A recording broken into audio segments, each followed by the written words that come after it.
우르르 내려오는 그걸 경험을 했었거든요. 그 큰 결석이.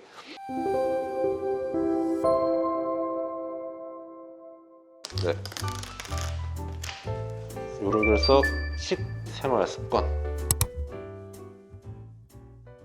정도에 따라 좀 다르긴 한데, 이뇨작용을 일으키기 때문에 소변 배출이 많아지면서 배출은 좀 용이할 수가 있어요. 근데 차의 성분에 따라서 수산이나 인산이나 이런 무기질이 많은 차 같은 경우는 결정체 재료들을 많이 공급해주는 역할을 하기 때문에 검증된 그런 물을 마시는 것이 훨씬 더 이롭습니다. 차를 좋아하시는 분들이라면 차를 진하게 먹지 말고 묽게 드시는 걸 권유드려요. 물의 함량이 더 많을 테니까 그렇게 나쁘다고 보지는 않습니다. 단지 이거를 다 하나하나 구분을 하기에는 너무 많고, 귀결되는 것은 수분 섭취를 많이 하는 것이 어떤 건 좋다 안 좋다 이거를 구별할 수는 없다고 저는 생각을 해요. 물을 무작정 많이 드시게 되면 요로결석 생성은 잘 안 되겠지만 야간요나 아니면 빈뇨나 우리 배뇨 증상을 많이 일으킬 수 있기 때문에 보통 권장을 드리는 양은 소변 배출량이 약 2리터 정도 유지가 되도록 하는 것이 좀 중요합니다. 우리가 요 배출량을 항상 잴 수가 없으니까 보통 권장 드리는 양은 여자분들 같은 경우에는 2리터 조금 넘게, 남자분들 같은 경우에는 3리터 넘게, 그거를 하루 정도에 나눠서 좀 야금야금 이렇게 드시는 걸 추천드리고, 칼슘을 섭취 제한할 필요는 없어요. 칼슘을 오히려 예방을 한다고 섭취를 제한해 버리면 상대적으로 수산의 생성이 좀 많아지고, 칼슘이 적당량이 있을 때는 수산의 양을 낮출 수가 있거든요. 수산이나 인산이 많이 함유된 땅콩이나 아니면 초콜릿이나 시금치 같은 야채류 같은 것들을 너무 과하게 안 드시는 것이 요로결석 환자분들께는 좀 더 도움이 될 것 같아요.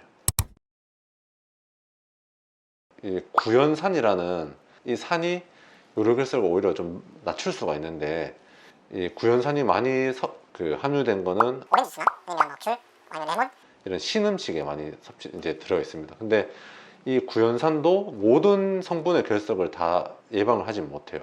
좀 제한이 있기 때문에 보통 전반적인 섭취에 대한 얘기를 드릴 때는 물 섭취를 많이 드리는 거 외에는 따로 육류나 수산에 많이 든 음식물 외에는 그렇게 제한을 두지 말라고 말씀드리고 있습니다.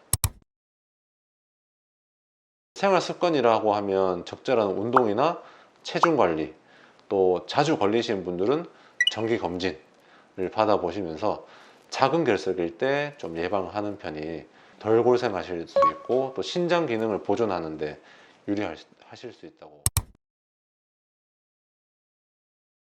여러 분들이 좀 있긴 한데 그 중에서 가장 좀 놀랐던 분이 한 분 계세요. 이 신장 안에서 한 2cm가 되는 분이셨고, 못 참아요. 이거 아파서 일단은 이 허리를 못 펴니다.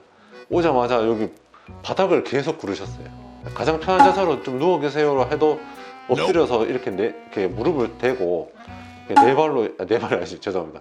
이게 두 손을 대고 있는 상태가 가장 편하다고 할 정도로 엄청 아파하십니다.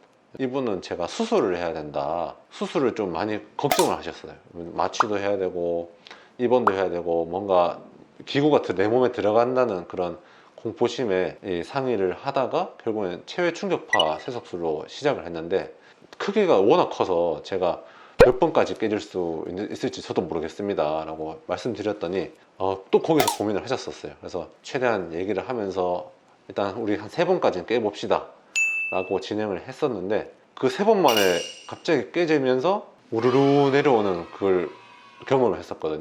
그 큰 결석이. 네, 그때는 본인의 어떤 니즈도 있었고 저도 그렇게 진행할 수 있었기 때문에 참 다행으로 생각하고 있어요. 쫙 깔렸었거든요. 요관에도 무지하게 많고 신장에도 무지하게 이제 그 녹각석이라고 사슴뿔처럼 존재를 했었는데, 그거를 하나하나 다 제거하면서 끝에 마무리 깔끔하게 다 제거가 된 모습이 사실 저도 굉장히 뿌듯했었어요. 아무튼 사실 그게 더 좀 기억에 남고, 뭐 놀라운 건 아닌데 좀 뿌듯하다고 할까?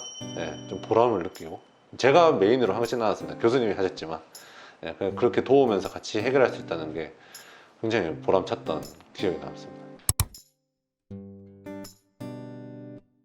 네, 그 요로결석이 의심되거나 아니면 요로결석을 앓으셔서 걱정이 되신 분들은 보통 6개월 아니면 길게는 1년마다 저희가 정기 검진을 받으라고 말씀을 드려요.